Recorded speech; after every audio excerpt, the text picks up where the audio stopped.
نحمده ونصلي ونسلم على رسوله الكريم أما بعد فأعوذ بالله من الشيطان الرجيم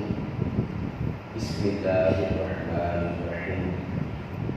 قال الله تبارك وتعالى في كلامه الكريم يسألونك عن الأهلة قل هي مواقيت للناس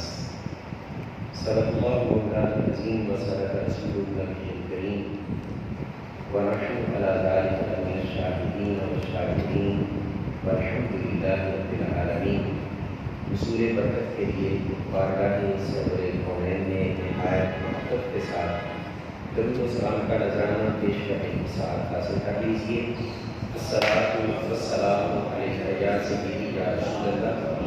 وعلی آلک واصحابک یا سیدی یا حبیب اللہ۔ الصلاۃ والسلام علیک یا سیدی یا سید المرسلین وعلی آلک واصحابک یا سیدی یا شفیع المذنبین۔ حضرات برادران اسلام، نہایت ہی قابل سبق و تعظیم ہمارے دوستوں اور قابل مسلموں، اللہ رب العزت کریم کے فضل و احسان اور اس کے حبیب مکرم صلی اللہ علیہ وآلہ وسلم کی نگاہ رحمت کی برکت اور توجہ سے آج ہم نماز جمعہ مبارکہ ایسے موقع پر ادا کرنے کی سعادت حاصل کر رہے ہیں کہ ہمارے لیے پریشان کن صورتحال ہے کہ آج ہم رحم شوال کی نماز جمعہ کہیں یا 2 شوال کی شمار کریں، اس کو اور کشمکش کی کیفیت میں ہم سارے اہل اسلام مضطرب بھی ہیں، پریشان بھی ہیں۔ اب کیا کہہ سکتے ہیں اس کے سوا کہ اللہ کی لوگوں کی ہدایت میں ان لوگوں کو جنہوں نے مسلمانوں کے ان معاملات کو بھی پریشان کن بنا دیا۔ عید جیسی نعمت وہ بھی گو کی کیفیت میں کھڑی کر دی، اور اگر عید نہیں تھی قرآن رمضان شریف کا ایک روزہ سارا ساتھ روزہ رکھ لی مگر رمضان شریف کے کسی ایک روزے کے برابر ہو سکتا نہیں۔ اس کو ضائع کر دیا گیا۔ بہرحال جیسا بھی ہے، اس حوالے سے چونکہ بہت سارے ہمارے احباب ذہنی طور پر پریشان ہیں، بہت سے دوستوں نے ٹیلی فون کے ذریعے اور بہت سے دوستوں نے بالمشافہ اسی مسئلہ ہی کو ڈسکس کیا مسلسل۔ آج ہم تھوڑا سا اسی مسئلہ پر گفتگو کرنے کی سعادت حاصل کرتے ہیں۔ دعا کیجیے اللہ پاک ہمیں حق کہنے کی توفیق عطا فرمائے، آمین۔ حق سن کر سمجھ کر اس پر عمل کی ہم سب کو توفیق عطا فرمائے۔ بہت سے سوالات گردش کر رہے ہیں کہ اگر چاند نہیں نظر آیا تھا تو پھر عید کیوں منا لی گئی، اور اگر عید کر لی ہے تو پھر قضاء کے مشورے وہ کیوں دیے جا رہے ہیں؟ تو یہ عجیب سی سچویشن کے اندر اس امت کو مبتلا کر دیا گیا ہے۔ میں چاہتا یہ ہوں کہ جو اللہ نے توفیق دی ہے اس کے مطابق قرآن و سنت کی روشنی میں اور حقائق کی روشنی میں چند باتیں عرض کر دوں۔ قاضی کا فیصلہ ماننا یہ لازم ہے۔ رویت حلال کمیٹی کے چیئرمین کی حیثیت قاضی کی اور اسلامی مملکت کے سربراہ نے اس کو دیا ہے اور اس کا تقرر کیا ہے۔ اب ایسی صورتحال میں قاضی کے فیصلے کے مطابق عمل کرنا وہ شرعاً درست ہے، اور اگر اس نے غلط فیصلہ کیا ہے اور غلط کوئی اس میں بات ہو گئی ہے تو وہ سارا بوال اور گناہ اس کے کندھوں پر ہے۔ یہی وجہ ہے کہ مفتی اہل سنت مفتی اعظم پاکستان جناب مفتی محمد منیب الرحمان صاحب دامت برکاتہ العالیہ وہ جتنا عرصہ چیئرمین رہے وہ نہایت تحقیق کر کے اور تسلی کر کے ہمیشہ اعلان کیا کرتے تھے، کیوں کہ وہ متقی آدمی تھے، تقوی والے آدمی تھے، انہیں پتا تھا کہ اس کا بوال کیا ہے۔ کسی ایک مسلمان کے روزہ ٹوٹ جانے کا میں اپنے ساتھ نہیں لے سکتا تو پوری قوم یا پوری امت اس کے روزوں کا وبال میں کندھوں پہ کیسے لوں؟ یہ خدا خوفی ان کے دل میں تھی، اور حقیقت میں قرآن کریم فرقان حمید بھی انہی لوگوں کو علماء کہتے ہیں۔ صرف داڑیاں رکھ کے رہ جانا یہ علماء نہیں، پر ٹوپی شوپی کر لینا، کراکری جنا کیا کر لینا، دستار باندھ لینا، ممبر پہ بیٹھ جانا، کسی جگہ پہ اپائنٹمنٹ ہو جانا کسی ایسے شعبے میں، یہ ایک عالم دین ہونے کی نشانی نہیں ہے۔ اللہ کا قرآن جو فرماتا ہے نشانی وہ ہے، اللہ پاک فرماتا ہے انما یخشی اللہ من عبادہ العلماء۔ اب اس میں حصر ہے، اللہ پاک جل وعلا ارشاد فرماتا ہے کہ صرف اللہ سے ڈرنے والے اس کے بندوں میں سے علماء ہی ہیں۔ صرف جو علماء ہیں وہی اللہ سے اس کے بندوں میں سے ڈرنے والے ہیں۔ اب اس آیت کریمہ کی روشنی میں عالم دین کا جو نشانی قرآن نے بیان کی وہ یہ نہیں ہے جبہ کبا اور دستار بڑی ہو تو وہ عالم دین ہے، یا کسی بڑے اہم عہدے پہ بیٹھا ہو تو وہ بڑا عالم دین ہے۔ قرآن نے نشانی بتائی کہ جس کے دل میں تقوی خدا ہے، ڈر ہے، اللہ سے ڈر ہے، وہ بڑا عالم ہے۔ الحمدللہ اہل سنت و جماعت کے یہ عظیم مفتی اعظم پاکستان جناب مفتی محمد منیب الرحمان کے پائے کا اس وقت پاکستان کے اندر عالم بھی نہیں ہے، متقی شخص بھی شاید کو ڈھونڈنے سے ملے۔ وہ بڑی احتیاط کے ساتھ ہر بات کو چھان پھڑ کر کے پھر فیصلہ کیا کرتے تھے، اور یہ بات بھی ذہن میں رکھیں، بعض دوستوں کا یہ ذہن میں ہے کہ گواہی جب آ گئی تو پھر نہ، اسلام یہ نہیں کہتا کہ صرف گواہیوں پر اعلان کر دیا جائے، اسلام یہ کہتا ہے کہ جب گواہیاں مل جائیں ان گواہیوں کو چیک کرو کہ شرعی معیار اور صحیح میں وہ کس حد تک پوری اترتی ہے۔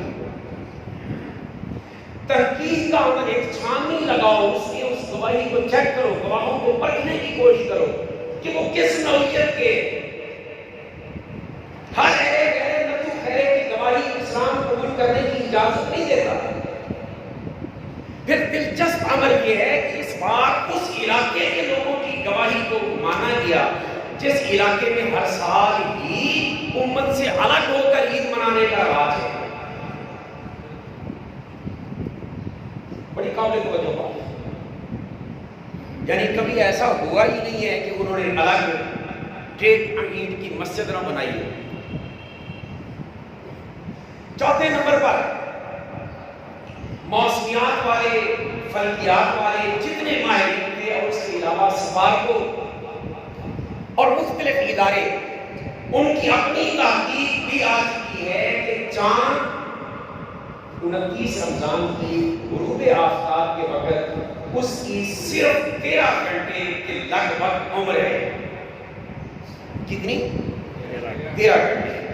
اور 13 گھنٹے کی عمر میں چاند کو کسی آلے سے بھی دیکھنا ممکن نہیں ہے۔ بڑی قابل توجہ بات، میں یہ خاص پوائنٹ آپ کے سامنے رکھنے لگا ہوں، یعنی 13 گھنٹے کی عمر میں چاند کو کسی آلے کے ذریعے بھی دیکھنا ممکن نہیں ہے، کیونکہ وہ اسی وقت سورج کے پیچھے پیچھے اور ساتھ ہی ہو جائے۔ بات سمجھ، تو 13 گھنٹے انسانی آنکھ کو دیکھنے کے لیے یا کسی آلے کے ذریعے دیکھنے کے لیے 20 کا محققین کہتے ہیں کہ 24 گھنٹے کے لگ بھگ چاند کی پیدائش کی عمر ہو جائے تو تب دیکھا جا سکتا ہے۔ 24 گھنٹوں سے پہلے وہ دیکھے جانے کے قابل نہیں ہے۔ اب جہاں ایک اور ضمنی بحث چھڑ گئی، وہ بھی عرض کرتا جاؤں کہ جب چاند پیدا ہو گیا تو پھر دیکھے نہ دیکھے جانے سے کیا تعلق؟ یہ کچھ یعنی دو انتہاؤں پہ لوگ کھڑے ہیں، جو دوسری انتہا پہ کھڑے ہیں وہ یہ باتیں کرتے ہیں۔ شادی شدہ جوڑے کے ہاں اللہ نعمت اولاد دیتا ہے تو ماں کے رحم میں جب نطفہ ٹھہرتا ہے، ماں کے بدن کے اندر ہی 40 دنوں کے بعد پھر مختلف پروسیس 40 دنوں کے ہونے کے بعد اللہ پاک انسان کی باڈی میں جان داخل کر دیں گے۔ بات سمجھ رہے ہیں؟ اب کوئی شخص ایسا ہے کہ جو اپنی عمر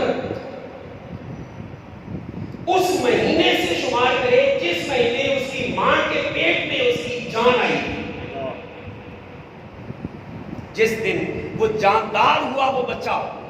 تب سے عمر کا تعین ایمان سے بتائیں کوئی کرتا ہے اور کوئی کرے گا تو اس کو پاگل کہیں بات سمجھنے کے قابل ہے کہیں گے کہ انسان کی عمر کا آغاز اس وقت ہوگا جب وہ انسانی آنکھوں کے سامنے ظاہر ہو حالانکہ آلات کے ذریعے جدید سائنس نے یہ ترقی کر لی کہ اس بچے کی پوزیشن کو دیکھا جا سکتا ہے مگر عمر میں وہ کاؤنٹ نہیں ہوگا عمر میں وہ دن وہ رات وہ لمحہ وہ گھنٹہ کاؤنٹ ہوگا جس وقت وہ بچہ اپنے ماں کے بدن سے باہر اس دنیا کے اندر چلا کر ہوگا اور اس دنیا والوں کی آنکھوں کے سامنے جب آئے گا تب اس کی عمر شروع ہوگی بات سمجھ رہے ہیں یہاں میں ایک ضمنی نقطہ اور بھی عرض کرتا جاؤں گمراہ کرنے کے لیے بھی لوگ مثالیں ایسی ایسی دیتے ہیں نا بندہ ایک بار پاگل ہو جائے بے شک ایسے ہو جی نبی پاک کی عمر کتنی میں 63 برس کے لگ بھگ میں یہ مثال دے رہا ہوں وہ ایک مولوی صاحب نے ایسی بات کی تھی پھر سوچ لیں 63 برس کے لگ بھگ پھر سوچ لیں تو آپ کہتے ہیں نبی زندہ تو عمر کیسے ختم ہو گئی 1400 سال کا ہو گئے کو بھی تو اس میں کاؤنٹ کرو اب مثال دی عام بندہ چکرا جاتا ہے عام جوان چکرا جاتا ہے مگر قابل توجہ بات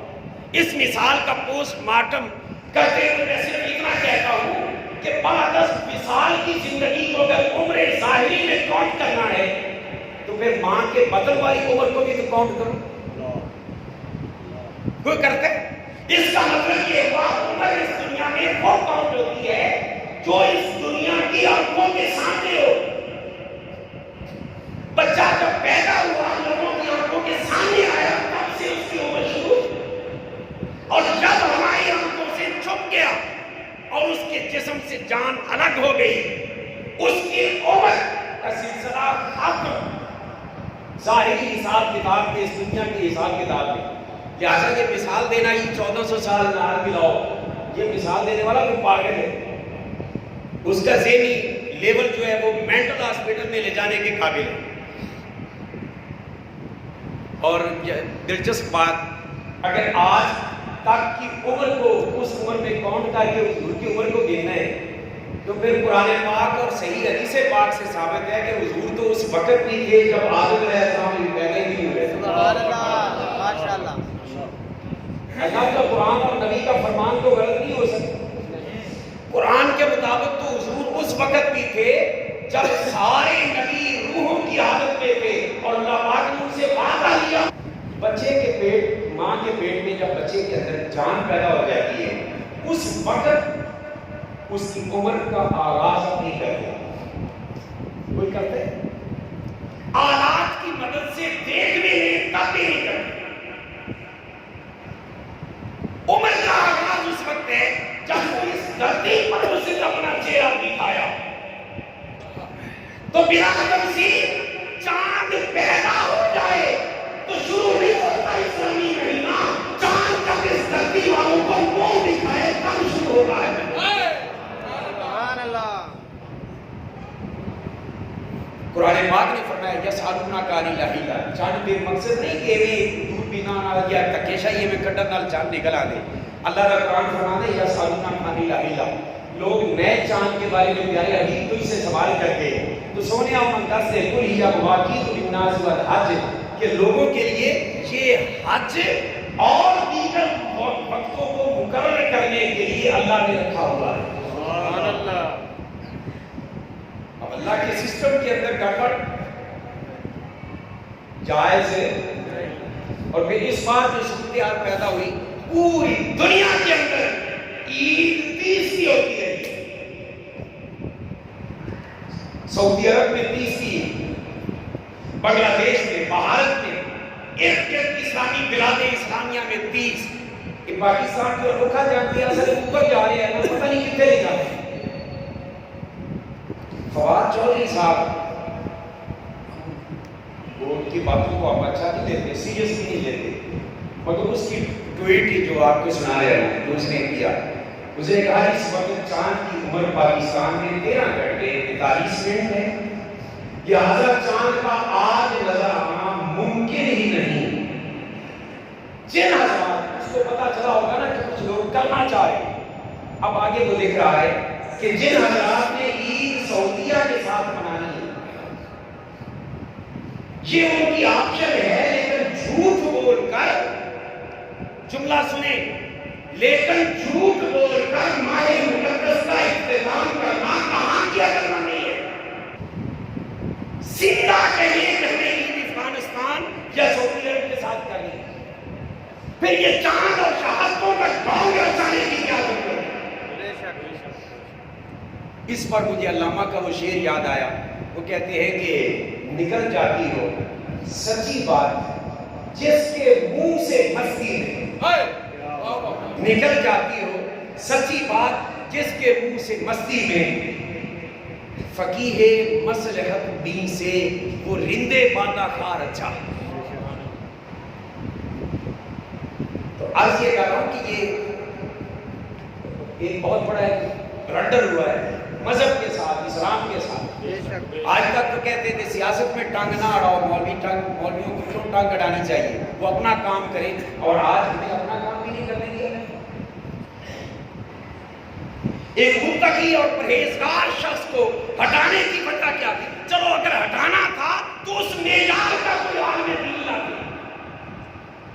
ایک اوقاف کا ملازم، وہ ملازم کدے ویر سکتے اپنے افسر، اور پھر جس کی علمی لیاقت اس کے سوا کچھ نہیں کہ وہ ایک مولوی صاحب کا بیٹا ہے، آج بھی آتا جاتا کچھ نہیں، اعلان کرتے ہوئے سچی کا روزے منہ میں نکل گئی ہے، میں کہا روز جمعہ ہے جمعرات، میں بات غلط تو نہیں کر رہا؟ تماشا ہے، یعنی مذہب کے ان معاملات کو بھی وہ مثال بنائی ہے۔ پورا سال روزہ رکھ لے، رمضان کے ایک روزے کے برابر نہیں ہو سکتا۔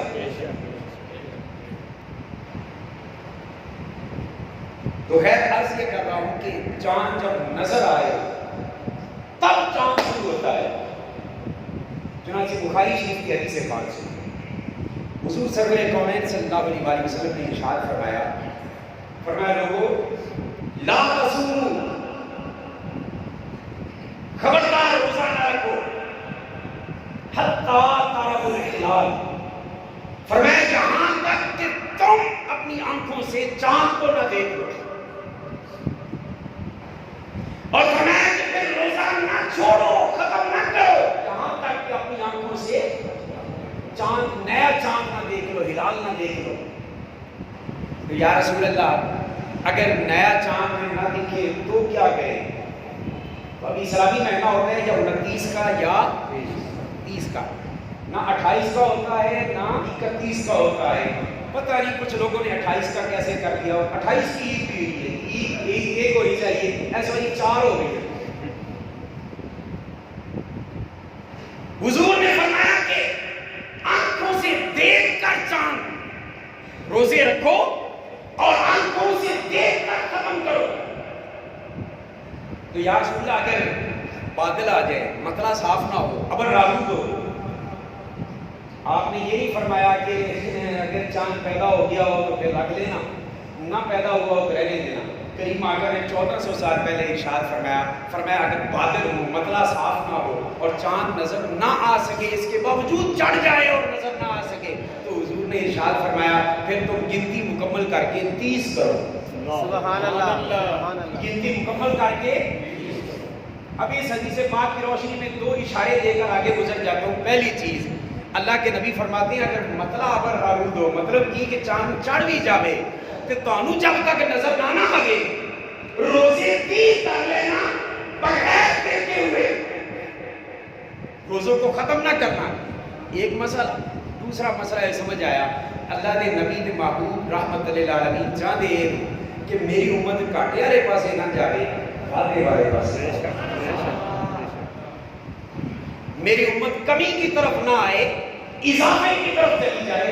ایک روزہ کم ہونے کا بوال نہ اٹھا لے، ایک روزہ پر ہاتھ کے رکھ لے تاکہ بچنے نصیب ہو۔ یہ ہے قرآن و سنت کی روشنی میں نے جو عرض کر دیا۔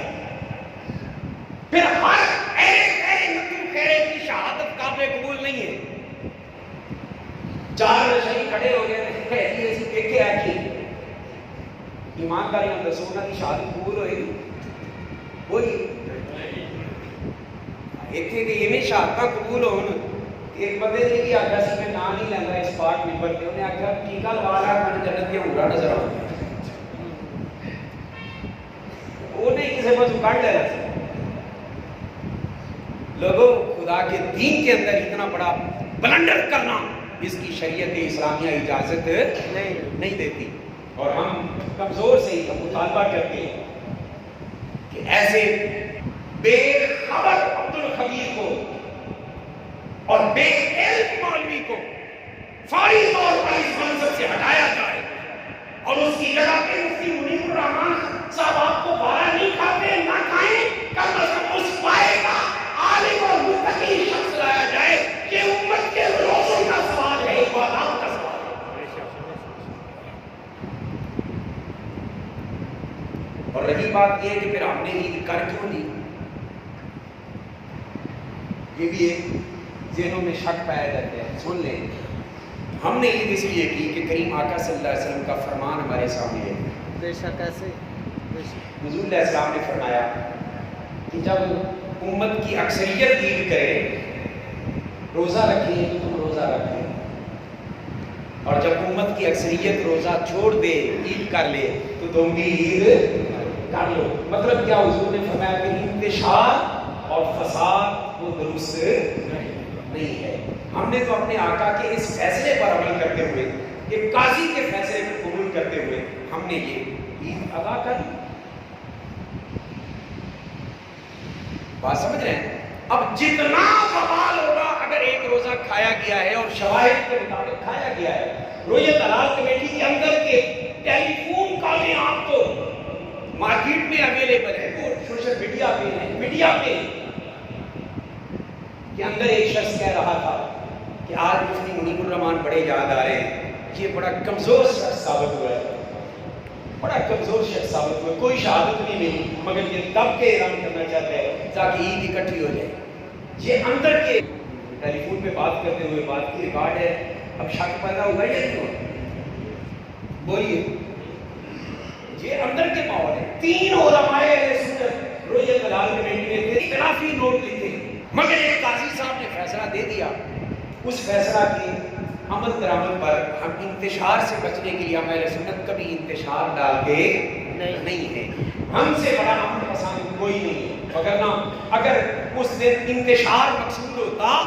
تو پاکستان کی آبادی کا 90% اہل سنت ہے, اور اگر اہل سنت کے علماء اکٹھے ہو کر اعلان کرتے تھے کہ ہم عید نہیں کریں گے تو اسٹیٹ کی عید نہیں کروا سکتے. مگر ہم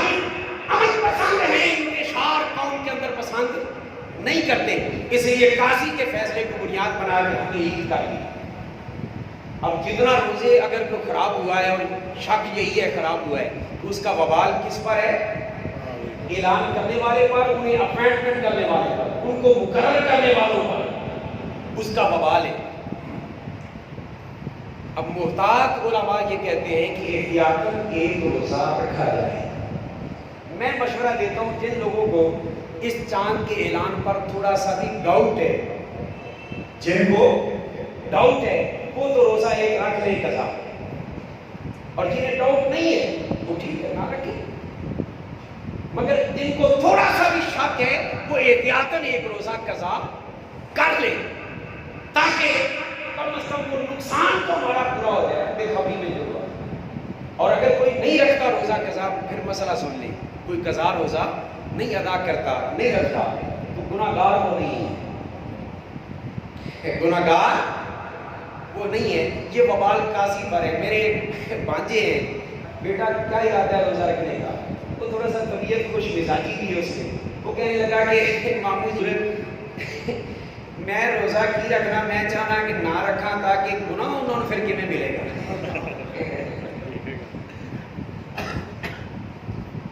ایک تو روزہ جڑا رمضان دا چھڈ دے او دا وبال کینا تے جڑا اینے چھڑا دے. اسی لیے امام اعظم ابو حنیفہ رحمۃ اللہ تعالی علیہ کے بارے میں آتا ہے نا کہ اس قدر تقویٰ کی زندگی کے ایک شخص نے قرضہ لیا ہوا تھا، گرمیوں کا موسم تھا، دھوپ تھی، جنازہ کے لیے آپ گئے ہوئے تھے، ساتھ اس کا مکان تھا، دھوپ میں کھڑے جب عرصے کا انتظار ہے، کسی نے کہا کہ دھوپ کو دیوار کے سائے میں کھڑے ہو جائیں تھوڑی دیر، آپ نے فرمایا نہیں جہاں پہ میں ٹھیک ہوں، حضور گرمی پڑی ہے، فرمایا جہنم سے کم ہے، جہنم سے کم ہے، عرض کی حضور اس میں جنت جہنم والی کہاں سے بات آ رہی؟ آپ نے فرمایا بیٹا آپ لوگوں کے لیے نہیں ہوگی، میرے لیے ہے، اس لیے کہ مجھے اللہ نے جو تقویٰ دیا ہے، اللہ کا ڈر جو مجھے ملا ہے، وہ مجھے کہتا ہے کہ سائے میں کھڑے نہ ہوں، حضور اس میں کون سی بات؟ آپ نے فرمایا اس مکان کے جس کا سایہ ہے اس سے مشورہ کھڑا ہے کر دے رہے، اس مکان کا مالک میرا مقروض ہے، اس مکان کا مالک میرا مقروض ہے، اور اگر آپ نے اس کے مکان کی دیوار کے سائے کو استعمال کر لیا تو مجھے اللہ سے ڈر لگتا ہے کہ کہیں قیامت کے دن یہ نہ سوال ہو جائے کہ ابو حنیفہ اس مقروض کی دیوار کے سائے سے تو نفع اٹھایا تھا، یہ سوچ لے لیا، اور اسی لیے آج ہم ہاتھ باندھ کے عرض کرتے جو میرے نوجوان بچوں کو بات سمجھ نہیں آتی کہ دین آج کے کسی پیغمبر دین یا ڈاکٹر اور کسی ایسے ملا سے نہ لو، تباہ ہو جاؤ گے، جنہیں نہ توبہ خدا ہے نہ شرم مصطفیٰ ہے۔ دین انہی سے لو جن لوگوں کے تقوی کی بھی حالت ہے کہ وہ دیوار کے سائے کو بھی سود سمجھ کر قبول نہیں کر رہے، اور وہی امام اعظم حنیفہ ایک دفعہ ایک جگہ پہ جا رہے تھے، اور یہ علماء کو یہ بات صرف بیان نہیں کرنی چاہیے، اس پر عمل کرنا چاہیے۔ جا رہے راستے میں بارش ہوئی تھی، بارش تھی راستے میں، تو بچہ ایک آگے آگے جا رہا تھا، آپ نے شفقت کے ساتھ پیار کے ساتھ آپ نے فرمایا بیٹا سنبھل کے چل، اس نے پیچھے مڑ کے دیکھا، آپ نے فرمایا بیٹا سنبھل کے چلنا، چھوٹی عمر ہے، نیچے تلگن ہے، وہ کیچڑ ہے، کہ کئی بچے آپ گر نہ جائیں، احتیاط سے گزرو۔ تو اس بچے نے پیچھے مڑ کے جب دیکھا تو وہ امام اعظم ابو حنیفہ تھے، وہ چھوٹے سے بچے نے نا، بعض اوقات منہ چھوٹے ہوتے ہیں مگر بات بڑی ہوتی ہے، اس نے بہت ہی بڑی بات کر دی، اس نے واپس منہ موڑ کے امام اعظم کو دیکھا نا کہ امام اعظم ابو حنیفہ ہیں، اور وہ یہ فرما رہے ہیں کہ سنبھل کے چل کہیں تلک نہ جائے، گر نہ جائے، پیچھے موڑ کے کہنے لگے یا امام میری خیر ہے، میں اگر دل گیا کہ کلا دل کا گیا تو سوریو تسی بچ کے چلنا، کہ تسی تلک گئے نا تو پوری قوم تلک جائے گی۔ سبحان اللہ، واجب آدم کا پھسلنا وہ ایک آدم کا پھسلنا نہیں، وہ پوری قوم کا پھسلنا ہوتا ہے۔ عبد الخبیر صاحب بچوں خدا کا خوف کرتے، تو خیر عرض یہ کر رہا تھا کہ جن کو شک ہے روزہ قضا کرے، پورا سال پڑا ہوا ہے۔ اچھا عجیب بات یہ رمضان کی قضا بھی رمضان میں نہیں ہو سکتی، مطلب آپ قضا کا روزہ بھی رکھنا چاہتے ہیں تو رمضان میں اگلا رمضان شروع ہو جائے، یعنی اس کی قضا غیر رمضان میں رکھنا پڑے گی، اور رمضان کا روزہ اور پوری زندگی کے روزے رمضان کے علاوہ اس ایک رمضان کے روزے کا بدل ہو سکتے۔ میں یہ سمجھانا چاہتا ہوں کاٹا کتنا بڑا ہے، ہاں جو مطمئن ہے وہ روزہ نہیں رکھیں گے گناہ گار نہیں ہوں گے، ہم تو دیانت پر مبنی بات کرتے ہیں۔ تو خیر آج کے کر رہے تھے کہ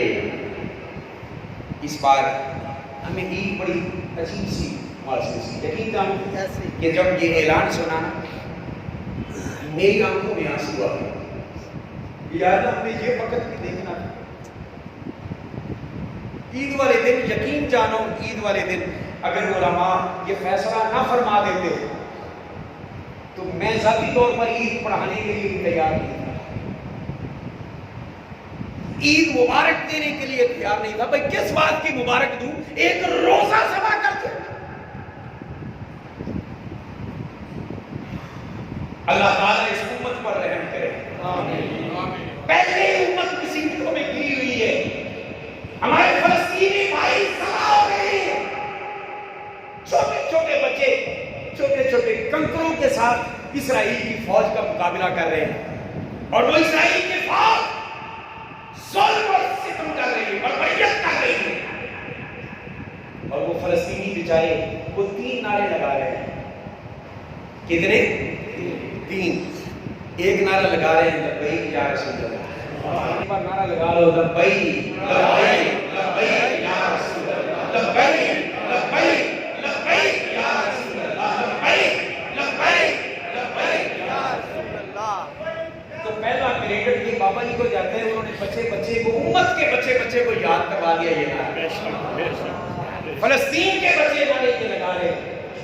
اور دوسرا نعرہ وہ پکار رہے ہیں کہ مسلمانوں اتنی کثرت میں ہونے کے باوجود ہمیں اکیلا کیوں چھوڑ دیا اللہ۔ اور تیسرا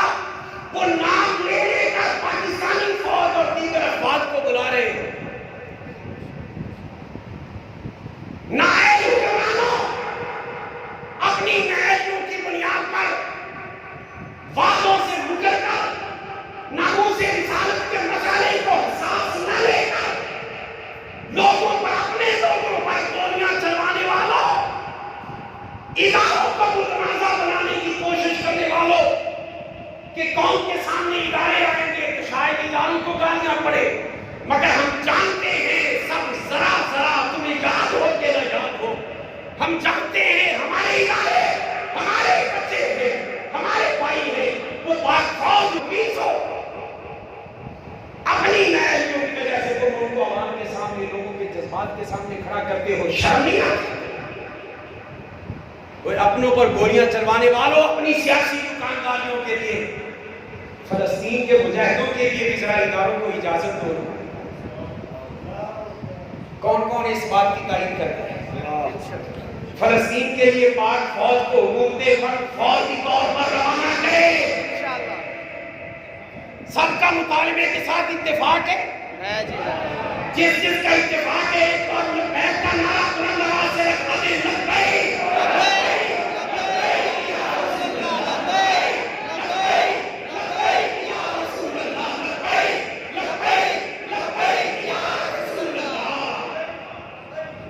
فوری طور پر ہماری حکومت وہ اتنے کام کر رہی ہے، تم نے چلے مار لیے، چلا کام بھی کر لو، فلسطینیوں کی مدد کے لیے فوری طور پر ہماری پاک فوج کے جوانوں کو حکم دو، اجازت دو، وہ منتظر بیٹھے ہیں۔ جس طرح قوم فلسطینیوں کے ساتھ ہے، اس طرح قوم کے یہ بیٹے بھی فلسطینیوں کے ساتھ انشاءاللہ، مگر وہ مجبور ہیں، تمہاری اجازت کے بغیر کچھ کر نہیں سکتے، انہیں اجازت دیں، روانہ کریں۔ اور اسلام کے ٹھیکیدار سعودی عربیہ، یہ اسلامی اتحادی فوج چوڑیاں پہننے کے لیے بنائی ہے یا اپنا انتظار بچانے کے لیے بنائی ہے؟ کچھ شرط کرو، خوف خدا کرو۔ فلسطین میں قبلہ اول پر بمباری ہو رہی ہے، مسلمان مارے جا رہے ہیں، میرے ننھے ننھے بچے فوج سے چھوٹے چھوٹے پتھروں سے مزاحمت کر کے شہید ہو رہے ہیں، اور تم بیٹھے ہو کر دین کے ٹھیکیدار بن کر۔ پاون کے قریب اسلامی ممالک وہ کیا کر رہے ہیں؟ درمیان میں پورے ایریا کے اندر، اسلامی ممالک کے اندر اسرائیل کی حیثیت بالکل اتنی سی ہے جتنی مکڑی ہو۔ اب نقشہ اٹھا کے دیکھیں، سارے مسلمان رل کے اسرائیل والے پاسے منہ کر کے پیشاب کر دیں تو ان کے وچ ڈوب جان، وہ تمہیں شرم نہیں آتی؟ ہمارا مطالبہ یہ ہے کہ فوری طور پر عالم اسلام اور خاص طور پہ مردہ OIC وہ فوری طور پر فیصلہ لے اور ہمارے فلسطینی بھائیوں کی مدد کے لیے نکلے۔ آپ سب اس کی تعریف کرتے ہیں انشاءاللہ۔ اللہ پاک ہم سب کا حامی و ناصر۔ ہمارے بس میں صرف اتنا تھا، اللہ کی قسم وہ ہم نے ادا کرنے کی کوشش کی ہے، یہ اندر کے جذبات تھے وہ آپ کے سامنے رکھنے کی کوشش کی ہے، اور مجھے یقین ہے کہ آپ کے بھی یہی جذبات ہوں گے انشاءاللہ، آپ کے بھی یہی جذبات ہوں گے، کیونکہ مسلمان کے دل میں مسلمان کا درد ہوتا ہے، اور جہاں درد نہیں ہے وہ فکر کرے اپنی مسلمانی کی، ہاں وہ فکر کرے اپنی مسلمانی کی۔